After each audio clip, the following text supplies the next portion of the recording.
بسم اللہ الرحمن الرحیم۔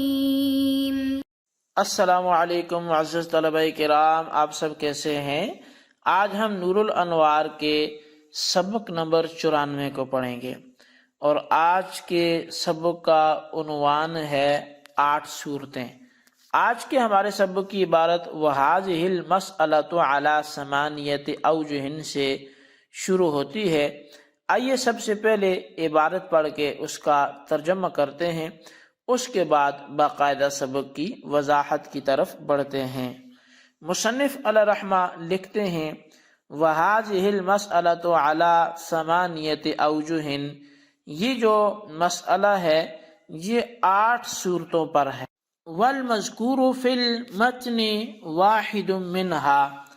اور متن میں ان صورتوں میں سے ایک صورت ذکر کی گئی ہے۔ وَذَلِكَ لِأَنَّهُ لَا يَخْلُو إِمَّا أَن يَكُونَ الْقَطْعُ وَالْقَتْلُ عَمَدَيْنِ أَوْ خَطَأَيْنِ، اور یہ اس لیے کہ یہ دو حال سے بات خالی نہیں ہوگی،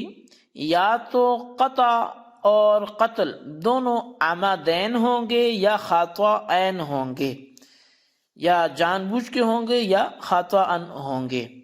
اول اول عمدا والثانی خطأً، اب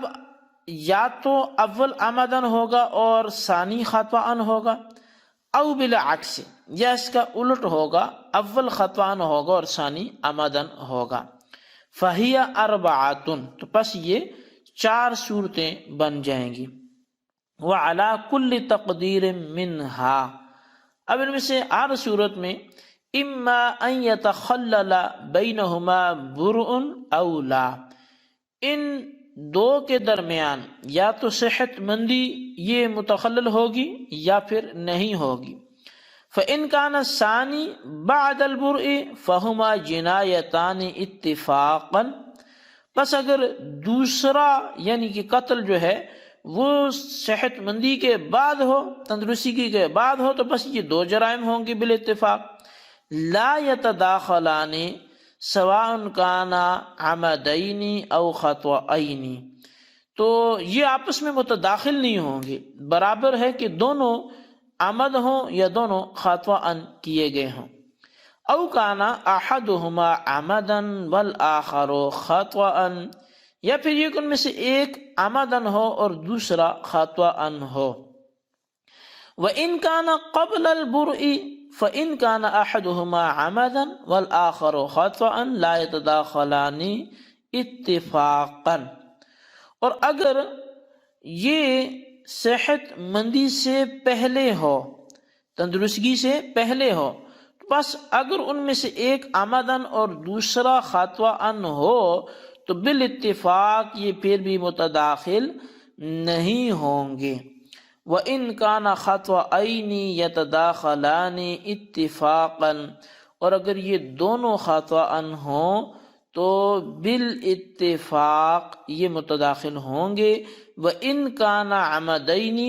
وَهُوَ الْمَسْأَلَةُ الْخِلَافِيَّةُ الْمَذْكُورَةُ فِي الْمَتْنِ، اور اگر یہ دونوں جان بوجھ کر ہوں تو پس یہ وہی مسئلہ ہے جو اختلافی ہوا اور اس کو متن میں ذکر کیا گیا ہے۔ یتداخلان عندہما لا عندہ، کہ یہ صاحبین کے ہاں تو متداخل ہوں گے لیکن امام اعظم ابو حنیفہ رحمۃ اللہ تعالی علیہ کے ہاں یہ متداخل نہیں ہوں گے۔ وَهَذَا كُلُّهُ إِذَا صَدَرَ عَنْ شَخْصٍ وَاحِدٍ، اور یہ ساری صورتیں اس صورت میں ہیں کہ جب یہ سب کچھ ایک ہی شخص سے صادر ہوا ہو۔ فَإِنْ صَدَرَ عَنْ شَخْصَيْنِ فَالْكَلَامُ فِيهِ طَوِيلٌ يُعْرَفُ فِي مَوْضِعِهِ، بس اگر یہ ایک سے زائد شخص سے، 2 شخصوں سے صادر ہوا ہو، پھر اس میں کلام طویل ہے جو اس کے ہی مقام پر اس کو سمجھا جا سکتا ہے۔ جی طلبہ کرام، یہ ہمارے آج کے سبق کی عبارت اور اس کا ترجمہ تھا۔ اب آئیے اس کی باقاعدہ وضاحت کی طرف بڑھتے ہیں اور اس کی وضاحت کو دیکھتے ہیں۔ تو مصنف علیہ رحمہ نے یہاں سے سابقہ جو ہمارا سبق تھا اس کی کچھ 8 صورتیں بنتی ہیں وہ ذکر فرمائی ہیں، اور اب اس مسئلہ کی فرمایا کہ 8 صورتیں نکلتی ہیں اور متن میں ان میں سے صرف ایک مذکور ہے، یعنی جو کل کے ہمارا پچھلا سبق تھا اس میں ایک صورت مذکور ہے۔ اور قطعی اب یہ جو 8 صورتیں بنتی ہیں ان کو ہم دیکھ لیتے ہیں۔ پہلی صورت ہے قطع اور قتل دونوں عمدن ہوں گے یا دونوں خطأً ہوں گے، یہ دوسری بن جائے گی، یعنی دونوں عمدن ہوں گے تو یہ ایک صورت، یا دونوں خطأً ہوں گے تو یہ دوسری صورت، یا پھر تیسری صورت قطع عمدن ہوگا اور قتل جو ہے وہ خطأً ہوگا، اور چوتھی صورت یہ ہے کہ قطع خطأً ہوگا اور قتل یہ عمدن ہوگا۔ فرماتے ہیں کہ یہ 4 صورتیں ہوئی اور ان میں سے ہر ایک کی پھر 2 صورتیں بن جائیں گی، یعنی ابتداً یہ 4 صورتیں بنی اور اب ان میں سے ہر ایک کی 2 صورتیں بنے گی، کیونکہ قطع اور قتل کے درمیان یا تو تندرستی یہ حاصل ہوگی یا دونوں کے درمیان تندرستی جو ہے وہ حاصل نہیں ہوگی۔ اب 4 کو 2 میں ضرب دینے سے 8 صورتیں نکلتی ہیں، ان میں سے پہلی کیا ہے؟ قطع اور قتل دونوں عمدن ہو اور ان کے درمیان تندرستی حاصل ہوئی ہو، اسی طرح دونوں عمدن ہوں اور ان کے درمیان تندرستی حاصل نہ ہوئی ہو، 2 ہو گئی۔ تیسری کیا ہے؟ دونوں خطأً ہوں اور ان کے درمیان تندرستی حاصل ہوئی ہو، اور چوتھی کیا ہے کہ دونوں خطأً ہوں اور ان کے درمیان تندرستی حاصل نہ ہوئی ہو، اور پانچویں کیا ہے کہ قتل عمدن ہو اور قطع جو ہے یہ عمدن ہو اور قتل یہ خطأً ہو اور ان کے درمیان تندرستی حاصل ہوئی ہو، اور نمبر 6 کیا ہے کہ قطع عمدن ہو اور قتل خطأً ہو اور ان کے درمیان تندرستی حاصل نہ ہوئی ہو، اور نمبر 7 کیا ہے کہ قطع خطأً ہو اور قتل عمدن ہو اور ان کے درمیان تندرستی حاصل ہوئی ہو، اور 8ویں اور آخری صورت جو ہے کہ قطع خطأً ہو اور قتل عمدن ہو اور ان کے درمیان تندرستی حاصل نہ ہوئی ہو۔ اب ان 8 صورتوں کا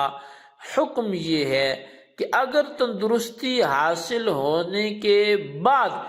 دوسری جنایت یعنی قتل ثابت ہوا ہو تو اس وقت قطع اور قتل بالاتفاق یہ 2 جنایتیں ثابت ہوں گی اور ایک جنایت دوسری جنایت میں داخل نہیں ہوگی، چونکہ یہ 2 جنایتیں ہیں تو اس لیے دوسری پہلی میں داخل نہیں ہوگی، نہ پہلی دوسری میں داخل ہوگی، خواہ دونوں عمدن ہوں یا خطأً ہوں یا ان میں سے ایک عمدن ہو اور دوسری خطأً ہو، کیونکہ قطع کا موجب تندرستی حاصل ہونے سے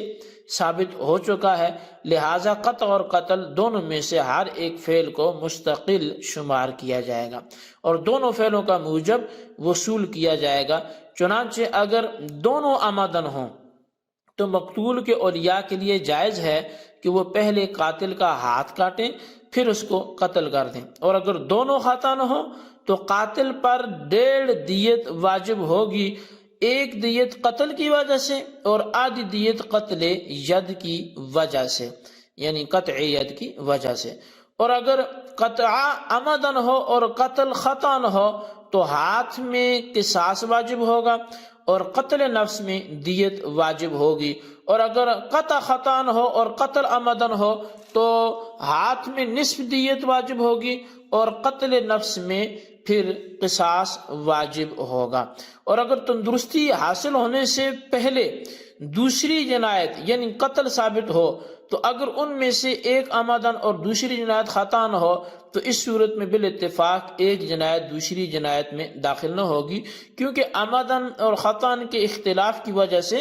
دونوں جنایتیں مختلف ہیں اور دو مختلف چیزیں متداخل نہیں ہوتی، لہذا یہاں بھی تداخل نہ ہوگا، بلکہ خطا میں دیت واجب ہوگی اور عمد میں قصاص واجب ہوگا۔ اور اگر دونوں خطأً ہو تو بالاتفاق ایک جنایت دوسری جنایت میں داخل ہو جائے گی اور دونوں کا مجموعہ جنایت واحدہ شمار ہوگا۔ پس جب دونوں کا مجموعہ جنایت واحدہ ہے تو صرف ایک دیت واجب ہوگی، اور اگر دونوں عمدن ہوں تو یہ وہی اختلافی مسئلہ ہے جس کا ذکر متن میں کیا جا چکا ہے۔ اس صورت میں صاحبین کے نزدیک ایک جنایت جبکہ یعنی دوسری جنایت میں داخل ہو جائے گی صاحبین کے ہاں، جبکہ امام اعظم امام ابو حنیفہ رحمۃ اللہ تعالیٰ کے نزدیک ایک جنایت دوسری میں داخل نہیں ہوگی، اور ان کی وضاحت جو ہے وہ سابقہ ہمارے سبق میں گزر چکی ہے۔ جی طلبہ کرام، یہ ہمارا آج کا سبق اور اس کی وضاحت تھی۔ ان 8 صورتوں کو اچھی طرح نوٹ کریں، بالخصوص ان سوالات کے جوابات دیں۔ سوال نمبر 1 یہ ہے کہ مذکورہ 8 صورتوں کو اس طرح سے بیان کریں کہ سب کے نام واضح ہو جائیں۔ اور سوال نمبر 2 یہ ہے کہ اگر دونوں خطأً ہوں تو پھر اس کا حکم کیا ہوگا، تحریر کریں۔ اللہ تبارک و تعالیٰ سے دعا ہے جو کچھ ہم نے پڑھا سنا اسے یاد رکھنے کی توفیق نصیب فرمائے، آمین بجاہ النبی الامین صلی اللہ تعالی علیہ وآلہ وسلم۔